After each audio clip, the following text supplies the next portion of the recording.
Hey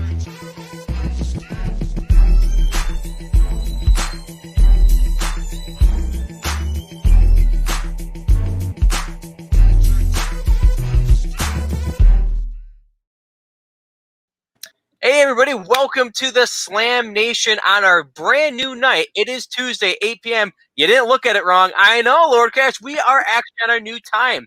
Lord Cash, AllThatPat, and Gizmo's on the floor. Welcome so much. We're so happy to have you here again on Slam Nation Tuesday night. How are you doing, Lord Cash, now that you see the new time? No. Is Gizmo okay? If he's on the floor, is he got like of shock that we've moved to a new time? Gizmo, you good? Yeah, he's fine. Pause up. Right on. Yes.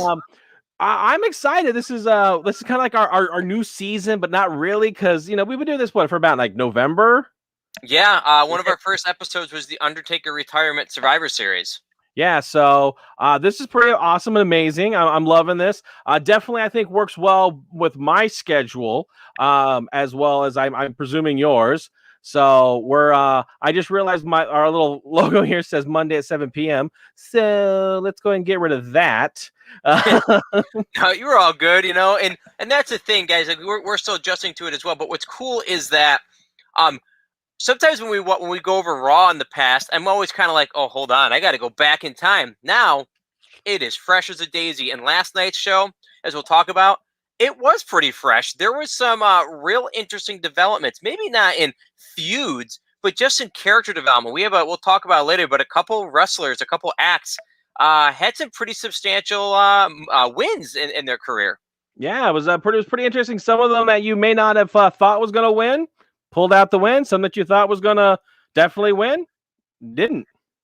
Yeah, definitely. So we're going to start, as always, though, with our Smackdown review. Smackdown did take place from the Thunderdome on Friday, on this past Friday. I'm always surprised that they didn't continue with fans after WrestleMania, but at the same time, that was one big show, and I'm sure it took a lot of effort to be able to have it in front of fans. So probably that won't happen again to maybe SummerSlam. But WrestleMania did continue in its build-up as it went to WrestleMania Backlash coming next. With SmackDown did start off, pretty hot and heavy. SmackDown started with Roman Reigns doing a little bit of an address in front of his WWE Universe. The head of the table did come out to talk about what happened, and that he was able to dominate with. Is that the right? Oh, so, did it start with the match? Oh, I know why. Because of Roman Reigns, how some of that stuff dealt with the main event. True. That storyline, I push and I combine them together to make one little slideshow. So either we can cover that and kind of take a little pause, or we can kind of cover this match with Rey Mysterio. Yeah, we'll go with the Rey match because we usually do that. Actually, we usually try to tie it out all together. Yeah, just kind of push them together. That way, it has consistent storylines. Exactly. Now, Rey Mysterio and Dominic have had an ongoing feud with American Alpha, especially because, Otis has been just looking like an absolute beast, destroying Rey Mysterio. And this match was no different. Yeah. Initially, we've talked about it, but, this was a great springboard into a World's Strongest Slam. We've talked about it a little bit, but as the weeks and weeks go on, Otis continues to evolve into his heel role, something that neither one of us seem to really expect. Yeah, when he was with Tucker, Yep. they really were a great stable together as a pretty much a good team. But once he moved over to Raw, he's definitely had a little bit of an attitude change, and I'm definitely one who likes the face characters, but I appreciate a lot of the heels that are out there, because again, if I don't like them, that means they're doing their job right. Yeah, I'd agree. And the guy like Tucker, he has that natural strength, that natural, villainous his sides. And I think by putting him against Rey Mysterio, you're really building the sympathy for Rey, he's always been great at that. And again, you're making Otis look like a monster. This was one of the first times in the past couple months that they really put a chink in the armor of Otis. He actually did get defeated, as we just saw, by Rey Mysterio. But it was a true veteran type of move where he was able to move out of the way and hit him with a nice crucifix bomb off the top rope. But again, I don't think that it really damaged Otis's reputation. I think that he didn't get dominated by any stretch. Rey Mysterio kind of got a lucky win. Yeah. I'm trying to think. How did it end again? I'm forgetting now.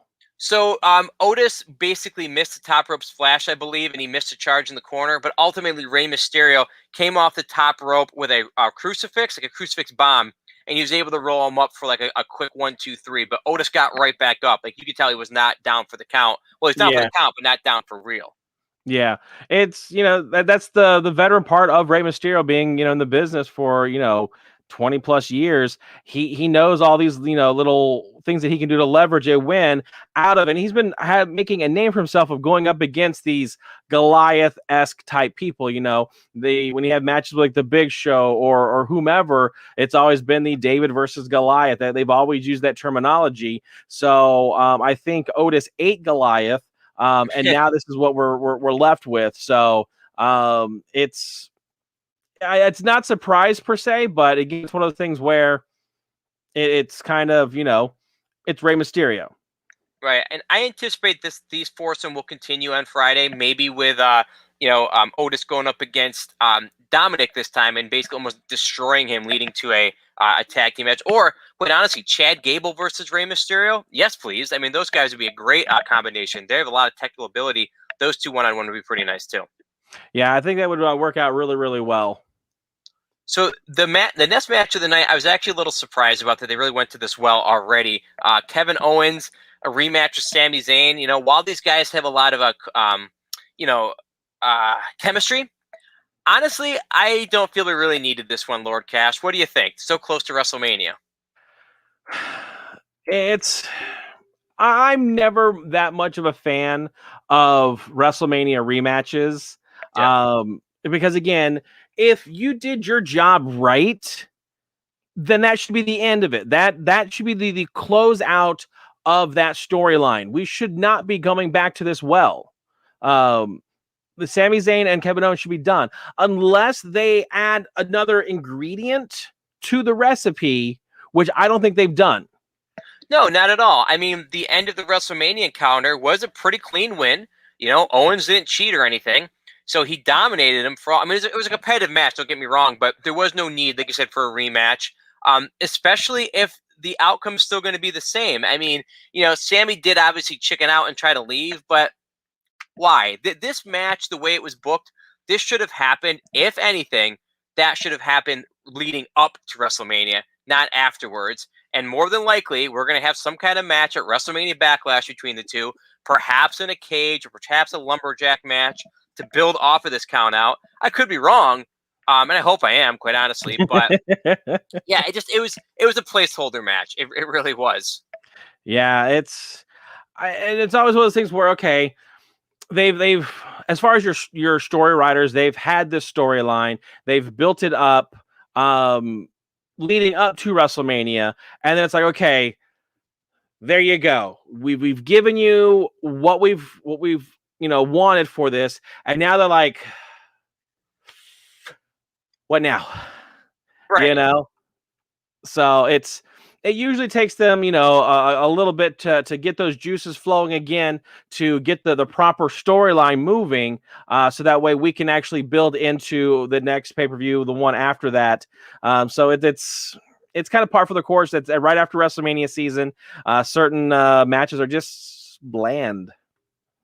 Yeah, and if we just put the question on the screen, everybody, do you want to see another Kevin Owens versus Sami Zayn match going into, say, WrestleMania Backlash, or are there any other WrestleMania rematches that you would actually like to see coming into their next pay-per-view?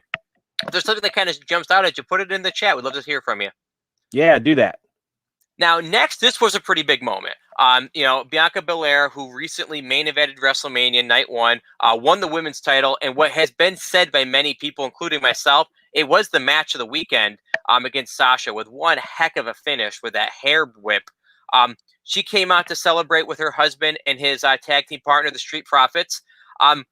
What a great, moment it was, and I think that she really hit all the notes very nicely. She came across as a very real competitor. She did the whole she did the crying and how much she appreciated it, but she also was very blunt in saying I'm not apologizing for anything. I am me, and I am this good. I deserve this because I busted my butt. What were your thoughts on Bianca Belair's first real in-ring promo as the champion? I thought it was great. This is something that's definitely been well deserved. She's worked her butt off over in NXT. And there was the photo at the end, basically showing we're now in the NXT era almost. Right. Obviously, your NXT champion, women's champion is NXT, but you now have Shayna Baszler. I'm sorry, Rhea Ripley, who is now the Raw Women's Champion, who just recently moved up from NXT, and Bianca Belair, who's now the SmackDown's champion, who just as of whatchamacallit, Royal Rumble kind of moved up into the big leagues. And so now you've got all three of these ladies as champions. It's fantastic. There's new blood out there, new women making a name for themselves, showing that they are the next evolution of the women's division. And absolutely. I love that. Yeah, I agree with you, because I just haven't used to new blood, right? And the key is, like now all the title matches are going to feel fresh. Because again, who really has Bianca gone up against? Sasha Banks. Yeah, she's been on the main roster. I mean, she had a feud with Bayley, but it wasn't as well defined, and it definitely wasn't as big, as they didn't have titles on the line at that point, because Bayley had long since lost the belt. So, matches with Natty could be great. Matches with, which I don't like her, even Nia Jax, even a Shayna Baszler, it will still be a fresh match. Yeah. So I'm excited for the women's division and what's going to happen, what matches are going to be out there. Again, it's just we've had the same roster for quite some time. So now that there are new women, new faces, they're going to get new matches. So it's only going to make both Raw and SmackDown that much better. Right. Agreed. So, which is essentially what we need, because there's been some stinkers going on. And hate to say it, thinking of a stinker, this match really didn't accomplish much. The current feud with just the champions in general, they haven't really booked all that great. We'll talk about it on Raw. There was a definite real turd in the punch bowl, if you will. But the match they had on SmackDown with Natty versus Shayna Baszler, if I remember it correctly, I think this match went less than a minute. Well, you just saw there were 3 photos from this match. Yeah. Like, I created this slide and then the win slide, and that was just as long as the match itself. Right. Had I done one more slide, it would have been exactly the amount of time put into effort to take photos of this match. Yeah, and Shayna Baszler, if you've been watching NXT back in the day, she was booked as dominant as you possibly could be for a champion. Yeah. And she came across as a joke here. They came across as a joke as tag team champions for the past couple weeks. Honestly, yeah, if you guys missed this match, you missed nothing. You really did. I'm just going to say lucky. Yeah, exactly. Next match that we saw, though, on SmackDown was basically we're talking about, Roman Reigns. He did come out and he basically addressed the WWE Universe. What I loved is he's definitely got a new T-shirt, a new tag catchphrase. At least what I saw was "Acknowledge me," and he was like, "Just acknowledge me. Everybody needs to acknowledge me. I've accomplished everything I need to." And he was about to leave. He's like, "Just fire up the jets. I'm out of here." And there was just a very initially subtle. Cesaro, who had his biggest win of his career at WrestleMania over Seth Rollins, he just walked by, he looked him in the eye, and then just kept going. And, and that would ultimately lead to our main event against Jey Uso, who Jey Uso has become literally the gatekeeper for Roman Reigns and his empire. He's the waiter or the hostess, the host when you go to a restaurant. If you want to get to Roman's table, you gotta wait. You gotta put in your time, and then he'll finally set you up at a table. And Cesaro definitely he put in his time. He hasn't for the whole career, and no different here. He definitely proved himself against Jey Uso.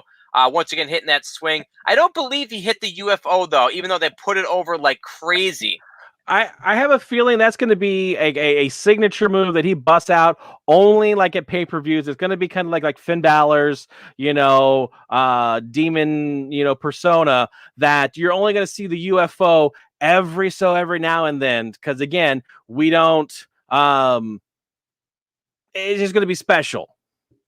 Yeah, it must be because Bitter Rich was actually watching it with me on Friday, and she noticed it, but I noticed it.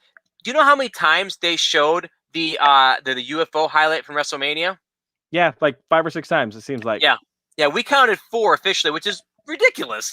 And again, I just threw out a number, but again, not that far off. Right, exactly. Yeah, I'm at least within the one. Now, there was one match that I did gloss over. I was so excited to get to Cesaro. But by the way, I was so irritated, which is what the point was, that you had this really good match with Jey Uso that it was just getting started. And then, Mr. Tuxedo himself, he does have some good dress game. But Seth Rollins came out to cut it off. Clearly, they're going to lead to a match either at WrestleMania Backlash or at SmackDown in the upcoming weeks. What do you think, though? If you had to predict, are they going to save that match for the actual pay-per-view, or are they going to do it earlier? We have a month to go. I'm trying to think, like, just some of the stuff that they normally do. I imagine that Cesaro's going to tag team with Shinsuke Nakamura, and possibly, Seth is going to maybe pull Murphy or maybe some other tag team partner. Who's really rivaling against Shinsuke right now? Nobody right now. But what you're saying, I could almost see that the main event of the next pay-per-view could be a quasi-Shield reunion versus Shinsuke and Cesaro. Or, because I don't know if they're going to go with Cesaro and Roman at the next pay-per-view, or if they're going to put it off. Because ultimately, the two names, though, could almost make sense based on who Cesaro is feuding with. Or obviously, they could go with the, I don't know. I'm just trying to figure out what they might do. Because obviously, Jey Uso's got a makeshift spot with Roman as well. I don't think they're gonna do. They're gonna put Roman and Seth together for a while. I think that would almost tarnish Roman's reputation a little bit by joining them back up, because then again, by doing that, you have to acknowledge the fact that Dean Ambrose is not there. Right. And I don't think they're going to do that with AEW. So I don't see that, but I do see that possibly at maybe SummerSlam, that if we build up to it properly, that maybe that would be a Seth Rollins versus Roman Reigns for the Universal title. But we got to get there. We're not there yet. By like a pay-per-view or two, this is like a 3-4 pay-per-view leading up to get to that match, I feel. Yeah, you're probably right. I was just thinking it more like the opposite, where it was just literally like these two guys, they don't have a connection, and they're not really going to maybe even push that. But this fact they both have an issue with Cesaro, technically right now. But yeah, we'll see what happens. Again, we do have, I think WrestleMania Backlash is, I want to say it's the middle of May, so I think we still got some time. Yeah, May, I think it's in the 20s. Yeah, so we got some time. Now, one match that we did kind of overlook was the tag team championship match, which was the Street Profits going against the Dirty Dogs in order to get those tag belts back. We've been waiting for this, like, one-on-one or two-on-two in this case, rematch for quite some time.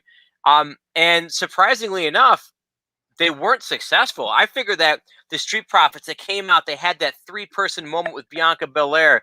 I mean, it just smelled like a 3-person championship moment, to send everybody home happy. But they won, and it wasn't even dirty. I think that they just outsmarted them, if I recall. Like, it happened right after this. Yeah, I'm wondering if they're gonna lead that up to pay-per-view, just to give that pay-per-view moment.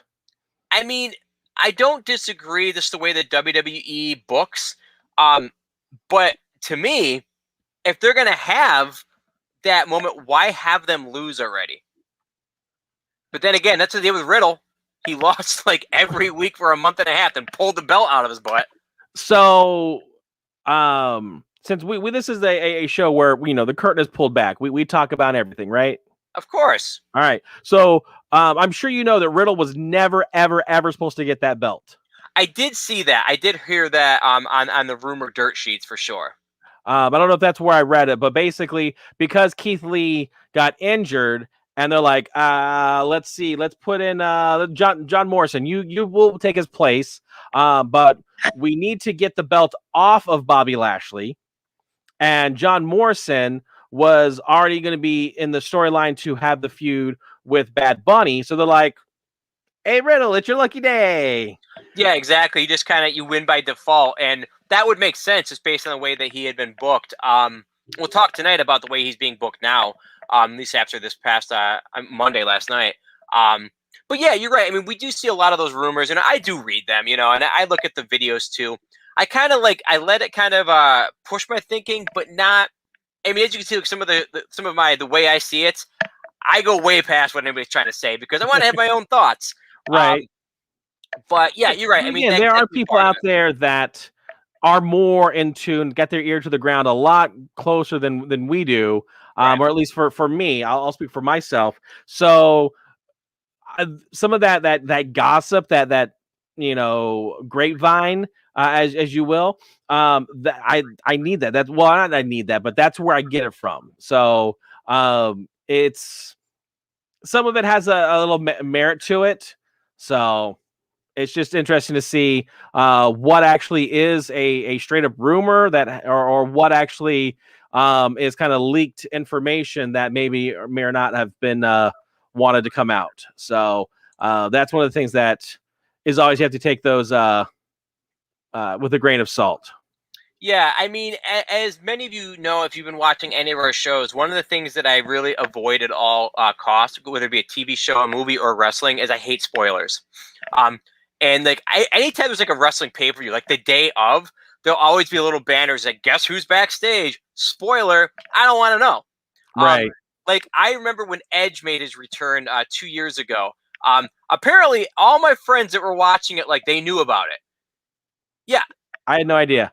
Yeah. Though I did get spoiled through social media later that night. I hadn't watched it yet, and I was like, no, you took that moment away from me. I wanted to be sitting there waiting for, just like everyone else in that stadium, for that music to hit and go, Yeah, but I didn't get it. I didn't get that moment per se, because I knew he was going to be there like an hour before I got up to that match. Again, my stupidity, I went onto social media. I should know better. But then again, people, come on. Yeah. Don't be a D-bag. And one of my favorite moments, I may have said it before, was when the Undertaker lost at WrestleMania 31, I think it was, or maybe it was 30. All I know, I was at a wedding. It was my God, I think it was a friend of ours, either that or Rita's cousin. I can't remember for sure, but there was a guy that had been definitely indulging that night, and he came me knowing I liked wrestling, and he goes, Undertaker lost. Can you believe it? It wasn't a spoiler because I'm like, this dude is tanked. There's no way. I got home and I was watching on tape delay, and I'm like, no, are you kidding me? I still think we got that moment, that surprise, because I didn't believe this guy. Right. But if I had seen that online, I would have been like, you're blowing 30 years right there. I mean, that would have been terrible. Yeah, that would have been horrible. But yeah, it's I don't know. I'm just curious to see exactly how certain, because this all evolved from the tag match. Were the titles on the line? Yeah. That's to me, that's why they lost, because again, they want them to have that win at the pay-per-view. Right. I think. That way, she's going to have a successful defense of her championship against Bayley. I don't know. Which I wouldn't mind seeing that. I think that would be a nice match. Again, new competitors, fresh blood, a fresh match. Haven't really seen them compete to each other. But again, you've got the ladies from NXT still coming up through the ranks. Would be great. But then have the Street Profits get the titles back from the Dirty Dogs, and Yep. now you do have all three of them together as champions, and I just think that would be a nice little moment there. Yeah, exactly, and I think I agree with you completely on that. I do believe the next show that they do have like scheduled, from what I've heard, again rumors, but that I think they are looking at SummerSlam might be the next show. They actually have real fans, so they might drag that out. You never know. And it's hitting your big four. Yeah. And I would imagine so. Not only so, we moved. The Thunderdome moved. Yep. NXT moved. It's moving season, people. Yeah, exactly. So I'm wondering if by chance they may follow that formula where they'll be, because they're down in I forget. I think aren't they in Tampa with the Thunderdome? Mm-mm. Okay. No, I thought they moved to Miami. They might have. I mean, I know NXT and all that is still in the developmental center, I believe, the performance center.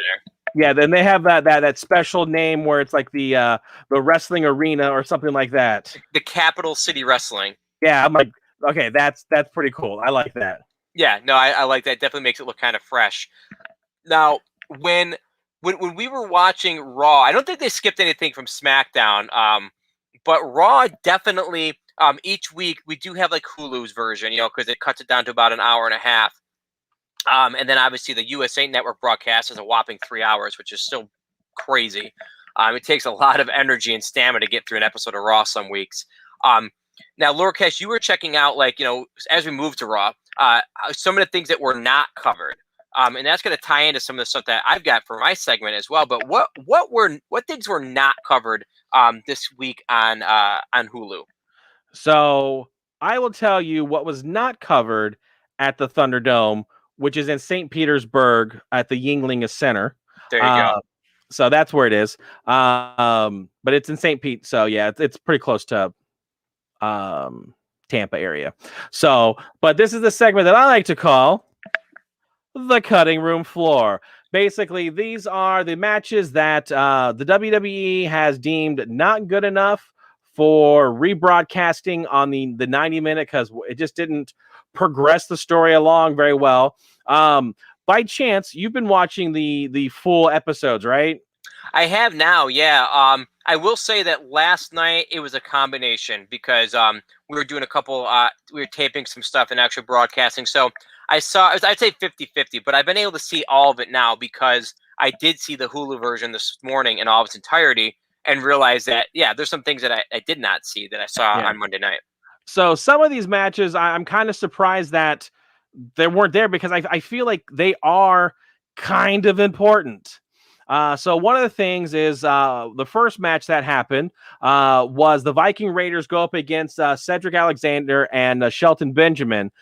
So again, this was, in case you weren't aware of it, I think this is maybe the second. Yeah, because they came back the night after WrestleMania. Yeah, the Viking Raiders, yeah, they came back. But again, that was on the cutting room floor for last week. So unless it's the retribution thing where it is. Had you not watching the full version, you would never know that the Viking Raiders have come back.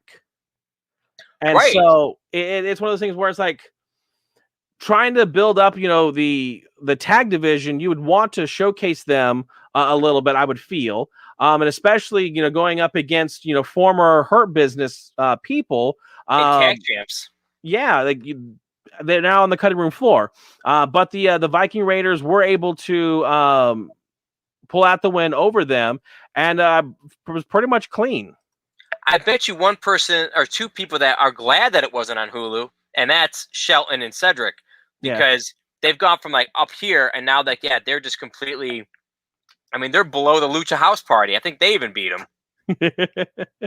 Yeah, well, here's the thing: Retribution is now on. Is now hitting the mainstream. Yes, they are, and a lot happened with those guys tonight, as we'll talk about when we get to the actual Raw segment. Yeah. So, and then talking about Shayna Baszler and Nia Jax, they had a tag match, non-title, against Naomi and Lana, and this one was a little, shady per se, or at least there was some whatchamacallit, and some Shenanigans. We'll go with shenanigans. I can't think of it. I think you're looking for the word terrible. That we could terrible shenanigans. Yes. So basically, you had Dana Brooke and Mandy Rose come out and kind of make fun of Nia Jax about her falling and things that they basically kind of had what they were doing with her for slipping at WrestleMania. And so basically, because of that, Nia Jax was distracted, which caused them to get the win. Nia's like, "Oh my goodness!" And then, and like I said, they got the win, and Shayna Baszler was not happy nonetheless. In fact, there was a segment where they went backstage, and Shayna's like, "Look, girl, get your act together because I'm not happy with your performance. So get it together or else." I got to tell you, Lord Cash, like I said, sometimes Bitter Rich does watch wrestling with me, and this particular match featured some of the things that I love most about her when she does watch. She has a lot of opinions about the women's side division. First of all, she thinks, this is her words, she thinks that Shayna Baszler is incredibly ugly. She's like what's up with her? And I'm like, yep. And she recognizes what a lot of us recognize, unfortunately. She thinks that Lana is a pretty terrible wrestler. Yeah, she's not a wrestler. No. You know, she's a dancer that knows how to throw people sometimes. Sometimes, maybe. Yeah. I mean, hey, neither one of us are wrestlers, so I mean, Lord, give her some credit for trying, but the way she's in the business, so yeah, she's definitely a lot further along than you and I. Yeah, she's been there as a wrestler itself for probably at least 4 years now. Well, and even, yeah, because I was going to say, when she first came onto the scene, she was just kind of a valet type of a persona. And then only recently has she actually dabbled into the world of, wrestling as a performer. Yeah. So it's, okay. Yeah, she should be better off at this point. But again, it is what it is. But again, that's only 2 of the 4. We also had, this was a huge match, actually. Elias, who's been booked like a joke, which I'm going to talk about in a minute, he had a feud with the New Day, and they came out like, the guitars, kind of like the New Day are pushing this actually as a personal feud that actually ties into the Jackson Ryder Elias storyline.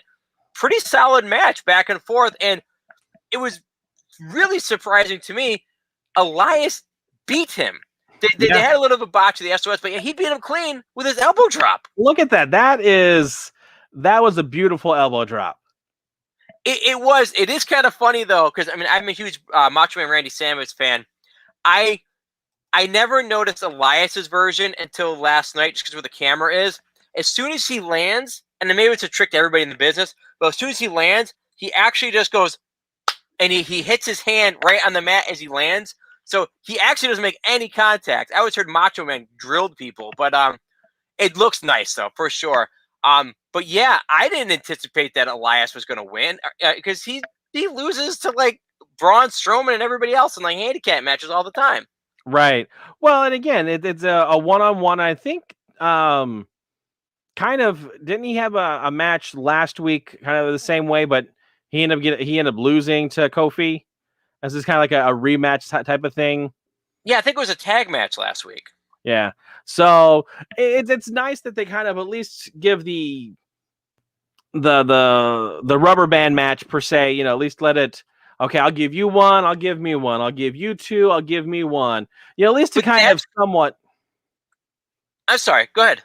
What I'm saying, that's at least somewhat, trying to even things out a little bit. But that's one of the biggest complaints that a lot of fans, including myself, have about professional wrestling in WWE nowadays. Nobody can get over. Yeah. Because all you're doing is saying, like, oh, they did great this week, they lost the next week. You do need somebody that has, like, a Goldberg-esque streak. You know what I mean? You do need to establish, even, like, again, have Elias and Zack Ryder. Have those two, like, actually go on a little bit of a streak. Let them get over. Let them kind of make it look like, hey, they might be dominant for a bit. They don't need to go back and forth, but they do seem to have to do that. Right, and again, having them, pair up with the New Day, the New Day's been around for 10 plus years as a tag team themselves. That okay, Jackson Ryder and Elias can have a couple wins under their belts. beating, New Day, and that's okay because you just by going off of by looks alone, the size they Elias is huge. He's jacked, Yeah, he is. and Jackson Ryder, same thing.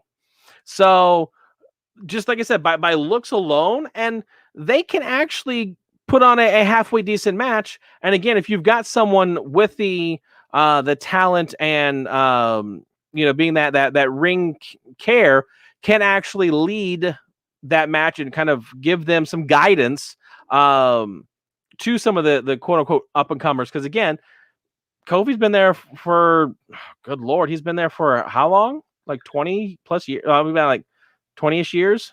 I would say at least 15, 16, yeah, because he debuted on the ECW reboot, and that was probably like 05, 06. Yeah. He had the Jamaican accent. Yeah, I saw one of their podcasts where he busted back out. It was pretty funny. I like when there was one moment when it first went away. It was him and like Triple H. I think they're going into like a Survivor Series 4-way, and he just started talking. And I think Triple H was like, "Wait, where's your accent?" And it was just like, "Oh damn." And I wonder if that was just a mistake where he just like forgot about it and went. Well, when we talk about the Retribution match later, I have a thought about that too. Where I think they might have. I don't know if it was a plan what they did. Yeah. So up next, we did talk about Sheamus as well, also on the Hulu only version. He went to Adam Pearce, who was basically trying to encourage him to do like some of the former United States champions did, where they had an open challenge. And Sheamus like, sure, I'll do an open challenge, but just for me. No one's gonna get a title match. And then here comes Humberto Carrillo out of the mothballs. This guy hasn't been around since like last summer. Yeah.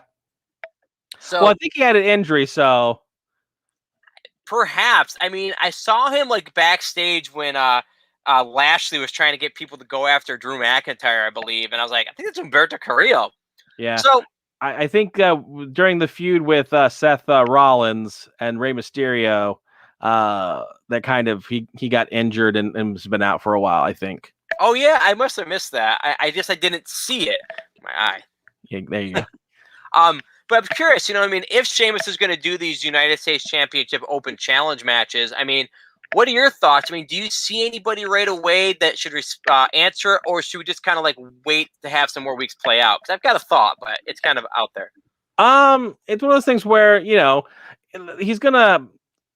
jobbers are gonna come out. I think to kind of start off with, just to kind of, all right, fine, I'll do an open challenge, but I'm not going to, I'm not going to have anybody good come after me.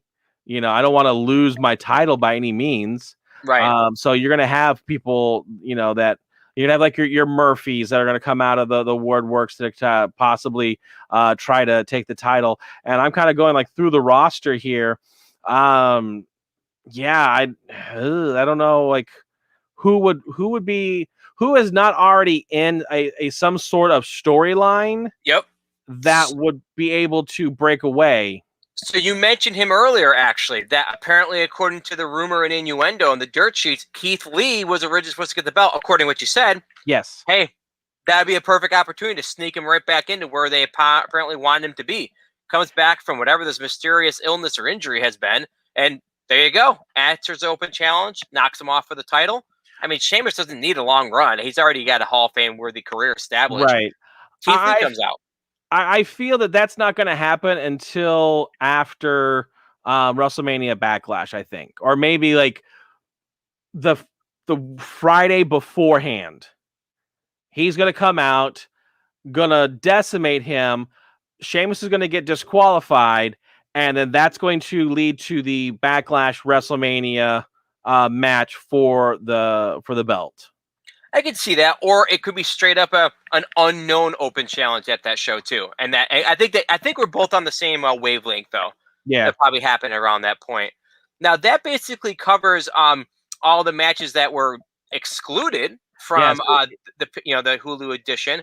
But I could not believe. So we talked about basically the about like some of these different things that actually occurred for our performers. And one of them we already talked about, and that was, so this is the way I see it. One of the things we talked about, like two guys that actually had quite the turning point in their careers for the way they're being booked. In addition to Retribution, we'll talk about later, was Elias and Matt Riddle. We'll talk about the Matt Riddle one in just a moment. But Elias has had a pretty up and down career throughout his time in WWE. He had a really non-existent run in NXT. If you watch it as the Drifter, he did almost nothing. But he came onto the main roster and got into big feuds with some of the biggest names, including Roman Reigns. I mean, he actually laid him out. He didn't. I don't believe he ever got any actual victories, but he did put him down. Same thing with Jeff Hardy. He had the Hell in a Cell pay-per-view. I don't know if you remember. Do you remember the match he had with him too, where it was like the Symphony of Destruction match? I think it was earlier this year with all the instruments. Yeah. So, I mean, he's had quite the run. I mean, he even had Shane McMahon in his corner twice now. And again, there's so many moments when he was doing the Walk with Elias, the concerts. He was getting major heat. He was booked, in my opinion, to be a possible Intercontinental Champion. Then the injury bug hit him.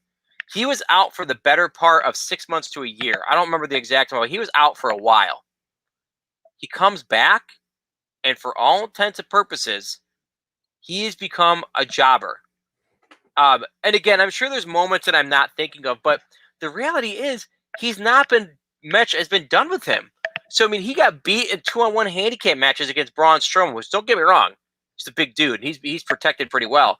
But right now, the WWE has an opportunity. Are they going to continue to all of a sudden just have him just, go back to losing regular matches? Or after pinning Kofi, former WWE champion, they have an opportunity here. They could do one of two things with Elias. They could basically have him go on to Jackson Riker, perhaps building off of this New Day victory, and have them establish themselves as a threat to go after the tag titles. Don't get me wrong, AJ Styles and Omos are considered a heel tag team, so heel versus heel might not work. But go down the line, it could actually establish him as a possible contender, for real. Or have him go back to being a joke and losing a minute and a half to a guy that's, taking on two people. Now, Matt Riddle, same idea, or Riddle. He went and he got dominated by Bobby Lashley at least 4 times in the span of a month and a half. These are actually images from multiple matches. He also got a great match at WrestleMania, but he still lost his title, which again, Lord Cash mentioned that was kind of like not expected to happen as far as I'm getting the belt to begin with. The bottom line is you establish the guy. You're putting a lot of effort into him as far as a character. I mean, Lord Cash, how much do you think they paid for those animated birds? they're probably pretty pricey. Yeah, a lot of seed. So no matter what, though, they're doing something. I mean, they're having him establish himself with the scooter gimmick, the flip flop gimmick. They're giving him a lot of screen time. Yeah. So they have plans for this guy. So in ring, though, he's been booked kind of like kind of silly. Now I think he had a pretty darn dominant showing against 14-time world champion Randy Orton, the guy that defeated The Fiend controversially at WrestleMania, and he beats him. I mean, I don't know if you caught this, but technically I thought they're going to have him lose, but be able to make an argument, because there was a moment when he had him in the choke you see here, which got him on the 4 times. Orton actually did he tapped. And I think it was kind of like, get offy type of thing. But technically, he tapped. So with Riddle, here's the question, Lord Cash and everybody else. What do they do with him now? Now, they could go with the way to look at it, like you kind of mentioned.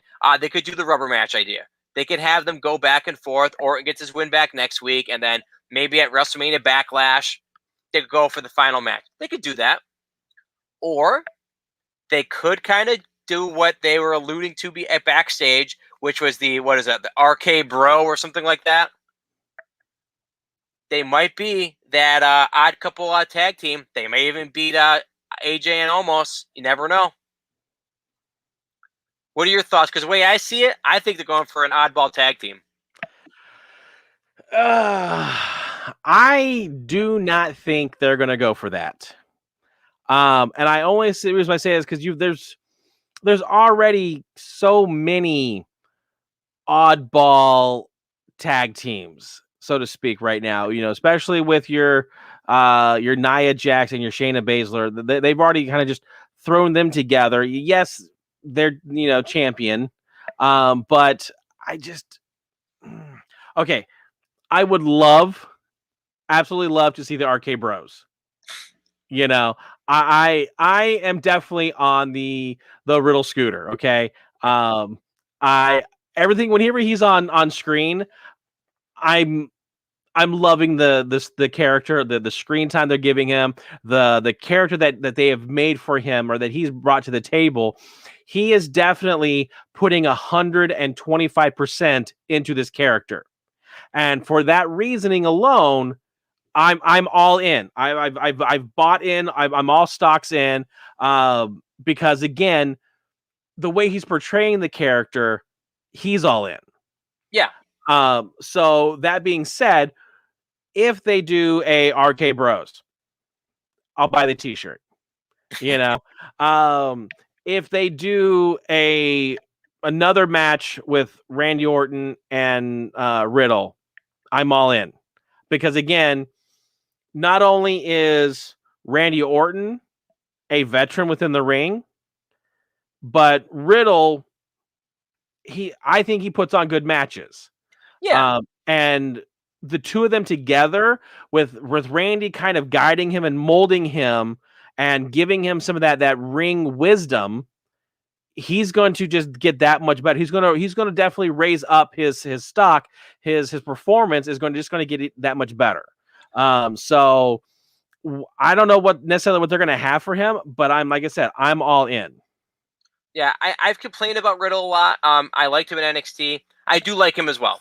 I think he does have great matches. My biggest problem was that he got stuck in the rinse and repeat with Bobby Lashley too much, and those matches did him no favors. Yeah. Everything else has been great. So we'll have to kind of see what's next for Matt Riddle. Because after this monumental event on Raw and for Elias. Again, the way I see it, I think both those guys are going to be in actual tag teams that are really going to actually be fruitful. Because obviously Elias has been in a tag team for a better part of 6 months, but I think he's got some gold coming his way too. But we'll see. Right. I kind of like the dynamic of Riddle with Keith Lee. But Keith Lee is SmackDown. No, I think he's on Raw, because before he got injured, I think that I know they at least had 3 ways. I think they did do a couple tag matches with them when they first were on Raw.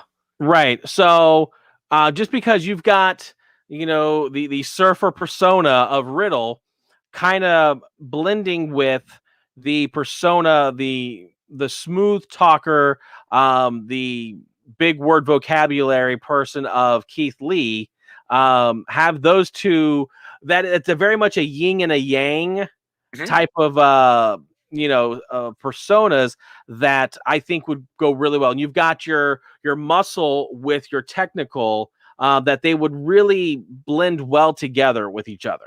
I think that's a totally valid point for sure. Now that was, like I said, that was one of the big matches for Raw. I did think it was funny though when Orton did say I don't even know his name. I don't care what his name is. I just want who's that blind guy with a scooter? Yeah, I don't care what his name is. I just want to match with him. That was pretty amusing. Now, one of our next matches on Monday Night Raw, well, it's actually a segment with it did lead to a match, but The Miz and and Maurice, they did come out, and it's just funny because no matter how The Miz has been booked for his the past 16 years, which is crazy in itself, everything this dude does, it's great. I mean, he's been dominated at times. He's also been the champion twice. And they're going with this whole feud with, Damian Priest and Bad Bunny. They're continuing it. Obviously, John Morrison is gone. He's missing in action. And Bad Bunny, they had a nice interview from WrestleMania talking about he's going to be gone for a while because he's doing his tour, which is sold out. But this little interaction right here, with basically Miz continues to take all the credit in the world for getting him and Bad Bunny into a main event spot at WrestleMania. Right. But also, The Miz did end his undefeated streak last week in a tag team. It was a handicap match, yeah. So this week they got the one-on-one match, and It was back and forth, but it was kind of like at least what I had expect. Damian Priest did beat him. What were your thoughts of this match? Again, that was pretty. I love the Miz. And I say that as the fact that I don't like him as Yeah. the character, but again, I can appreciate and I can look past that and the fact that everything that he has done within the company. Absolutely, he is phenomenally great.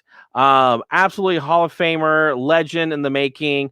He's fantastic. So whenever he does have a match on, I'm always there to watch it. I'm always going to take note of it. Damian Priest, I love, and again, it's a lot of it is after watching a couple of the old timers on the Stone Cold show, how they talk about giving back, taking the knowledge they have and passing on to the younger generation. And I see a lot of people, these seasoned veterans are now paired with, these up and comer newbies. So therefore, I recognize that and I see that you've got, Randy Orton with Riddle. You've got The Miz with Damian Priest. You've got Kofi Kingston with Elias and Jackson Riker. You've got these people that have tons of wrestling experience, tons of wrestling knowledge that they are able to pass on this and give guidance and steer them into greatness, essentially. Because again, Randy Orton, I loved his segment with Stone Cold. That it's just everything from the way Undertaker brought him into the fold to pass on the knowledge. Randy Orton is now doing that same thing. He's giving back. And so it's beautiful. I love that. Just that way, this knowledge of this industry does not die. It does keep getting passed on, through training and here, let me help you out with this. Let me talk to you about this. This is the troubles that I had with it that I had to work through. Let me tell you the story and see if it helps you. So that way these up and comers don't have to put in all the heartache and things and the trials and tribulations to get to that greatness. Let me give you a little shortcut, a little bypass, if you will. And if you take it to heart, you're going to avoid a lot of heartache in your life, in your career. And, maybe it's taking me, 15, 20 years to get to my level. You could do it in 10 and 15 years. No, you're right. And that's one of the things that I've always heard is that a lot of the wrestling business was shared through not only in-ring, but it's during those long car rides between towns, which right now they're obviously not traveling anywhere. Like, hey, let's take a car ride to Wawa. Yeah, exactly. And then I'll drop you off at your hotel. Exactly. Now, the next match, one of the next matches we did see started off with basically Drew McIntyre addressing the WWE Universe. I gotta say, he has been he's really had a one heck of a career year since coming back to the WWE, and also since the pandemic started. He's got a way to talk. He really resonates with the fans, even if they're not in the arena. But simply put, he just wanted to get answers from MVP because he thought that the Hurt business had expanded to introduce a Retribution. I like the points though that MVP made, that basically they downsized recently. They got rid of Cedric and Shelton. Basically, do you think we're going to expand again with the guys in a mask that have lost all the time? He didn't say it quite like that, but it does bring up a pretty good point though, that why would they expand? But this did lead to two different matches technically later in the show, starting with Drew McIntyre going in a handicap match against them. I got to tell you, Lord Cash, I was a little worried when they did a handicap match from a former champion against two guys that lose all the time. I really thought that Retribution's slide would continue. Right. Well, in all technicality, yeah, because they won, but it was by disqualification. Yeah, and that happened twice though. Because once that first match ended technically, Adam Pearce got his wish because he wanted Drew to have a tag team partner, and so out came Braun Strowman. I gotta say too, Retribution looked actually pretty good in this match, and they end up looking technically really good, depending on what your tastes are. But after a year, in pleas from the audience, the fans. We lost their masks. Yep. And it was so like nonchalant. Drew McIntyre just leans down, takes off Mace's mask. Dio Madden, I think his real name is, and he slaps him with the mask. And that part, I'm like, that probably hurts. To be honest with you, they got disqualified for doing that to T-Bar as well. But did you catch what Drew McIntyre said to the camera? No, I don't think I did. He takes the mask off of Dio Madden and says, "I'm doing you a favor." He throws the mask away after hitting him with it. And I am sure that this was planned.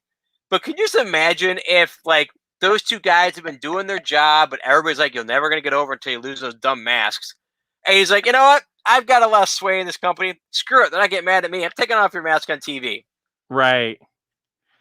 I doubt that, But yeah, Retribution lost their masks. Like I said, Dominic Dijakovic gets his mask taken off from Strowman, and ultimately they win the match because they get beat up so badly with their face apparel. But Retribution, perhaps, is no more, at least with their silly names. Right, yeah, because I'm wondering what's going to happen with the other members, Slapjack and Reckoning, and what's happening with them. I know I saw something out there concerning Reckoning's, real persona, what possible maybe in her future, which again, let her come in, let her take the mask off, be who she really is, who she was over at NXT, and be that person. Give her a women's run. Yeah, I anticipate that next week is going to have that. I think next week on Raw, there's going to be a segment with Retribution where Dominic Dijakovic and Dio Madden, they're going to call the other two members out to the ring. They'll be wearing their masks, and they'll just say, "We're free," or whatever. I think that you should also free yourself. Lord, for Slapjack, and get rid of that stupid mask. I mean, like, I think his looks like the most ridiculous, like a paper plate mask that keeps making a birthday party. But I guess it's memorable, quite honestly. That's Shane Thorne from T618 or something like that. It was a tag team in NXT years ago. But anyway, yeah. It was funny. He was in a W2K game as a tag team name, and I remember even when I got it, I was like, "What the heck's that?" Yeah. So So I mean, I hope that there is good things going forward. Even if they keep the name Retribution, even if they keep tagging, I just think that there's going to be, I don't know. It's funny. Like, if I was just a young fan, their masks were kind of cool. Some of them, I get that, but I think it's time to have them move on. Yeah, definitely. It's we're done. We're done with that persona, that tag team, that stable. They've gotten rid of Mustafa Ali, so let's just move on. Break up the tag team and have them go singles, or if you want to have these two characters, be it a tag team, they're very formidable. They're a presence to be reckoned with. No, I didn't mean to do that. So, but they can definitely make a name for themselves with the two of them. Let Slapjack do his own thing. Maybe run for maybe he can go for the the IC title. Yeah, exactly. I could see that. I like to see them as a tag team, but just without having to wear that stuff on their face. Yeah, maybe he can join the Alpha Academy. Yeah, exactly. Now, the last part of our show basically was involved in the Women's Championship. Not in person, but the Charlotte and Asuka were definitely trying to make their claim as to who should go after Rhea Ripley next. I got to say, Charlotte came out and cut quite a mean promo. Really trying to get across her new nickname as far as, what is it? The Opportunity, I think is what she's going for now. Yeah, she doesn't create opportunity. She is the opportunity. Exactly. Charlotte is really embracing the heel personality, which I truly believe is what she's better at. Oh yeah. And she had a nice WrestleMania 25, I believe, rematch, or 35, I should say, main event match with Asuka. Had a nice rematch there. Rhea Ripley gets herself involved, leading to a dirty pin from Asuka. I think it'd be nice to have Asuka actually get a full-blown victory. But Charlotte gets herself suspended, at least kayfabe story-wise, by beating up all these officials and referees after her loss to Asuka. My assumption is this is going to, she got suspended, $100,000 fine. I would be not surprised if this keeps her out even past WrestleMania Backlash. There'll probably be a rematch between Asuka and Rhea Ripley, and then perhaps Charlotte comes out and either interferes or just calls out the winner the next night on Raw. But I think it's going to keep her out even further. Thoughts? Why? What was the purpose of this? You had her come back last week, complain about not being there for WrestleMania. Then you have her, a week later come out, have her try to, go up against Asuka, and just lose her temper, starts beating up the officials. And it's like, did you not finish up your vacation for this year? Did you need to, burn some days? What was the whole purpose of this? I don't. No, you're right. I do agree with that. I try to think of everything through storyline. What is the purpose? What was the justification of having this person win, this person lose?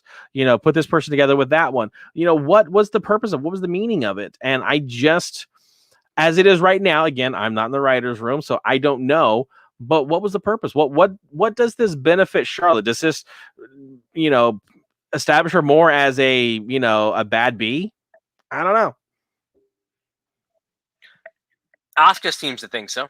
Right. But yeah, no, you're right. I mean, does she bring in a new almost like a manager or something in the role of Paul Heyman to kind of get this suspension overturned?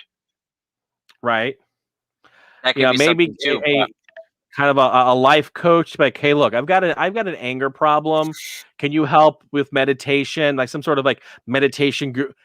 She's going to team up with Riddle. That's what's going to happen. Or maybe Jinder Mahal is going back to the Guru gimmick. That's a deep cut right there. You never know. But yeah, if they keep her off TV for another month, I'm very curious and confused as well. Yeah, I don't know. But we'll have to see what happens. It was funny. I did not realize that it was the end of Raw. I was watching it, and the next thing I know, it was over. I'm like, what? Okay. Yeah. And that's not. Go ahead. I was just say, watching the Hulu version of it, I was like, wait, there was nothing in this episode. It felt like there was just right 3 matches or whatever, and a bunch of which I don't mind. I like the building of the storyline and everything, but you've got to have that nice blend of storyline, wrestling, storyline, wrestling. You got to have definitely there's a formula they can follow, and I don't think they followed this one. Like I said, there was just way more storyline, way more segments, talking segments and there's one we even there's no photos of it, but there was the whole Alexa Bliss, with Lily. Yeah. That I have no photos of it, so I don't have anything to talk about it except for, hey, there was an Alexa Bliss, on the playground where pretty much, she says that Lily didn't like, him, and she doesn't like you either. So pretty much putting all the women on notice. So she caught me off guard though. It made me laugh though when she's like, yeah, and there's this little girl that had ice cream. I don't like that ice cream, but I still wanted it. Anyways, you know what I did? I pushed that bee to the ground. That's this is the way she said it. I was like, what? Yeah. When is she gonna wrestle? You know what I mean? In all reality, there's no one on the roster that's could fit, to even have a match right now. She hasn't wrestled in a long time. Yeah, I think her last match, other than go ahead. Okay, last time she wrestled when she was with Nikki Cross, and again going against Nikki Cross, and I'm not counting her match with Randy Orton. Just no. She did have a match with Asuka at the end of last year, but it was the match where she kept changing her personality in the middle of the match. Yeah.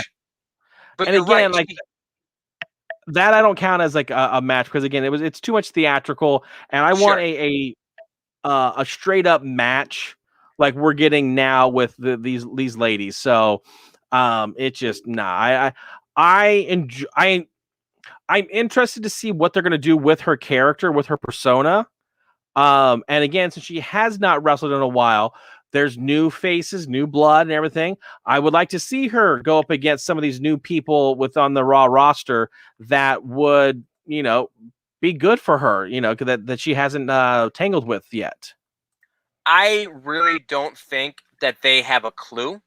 Again, we're not there in those writer rooms, but the fact that they had her break up with the Fiend for no reason whatsoever, I think they derailed that act that was over, and she's no longer like in that valet role.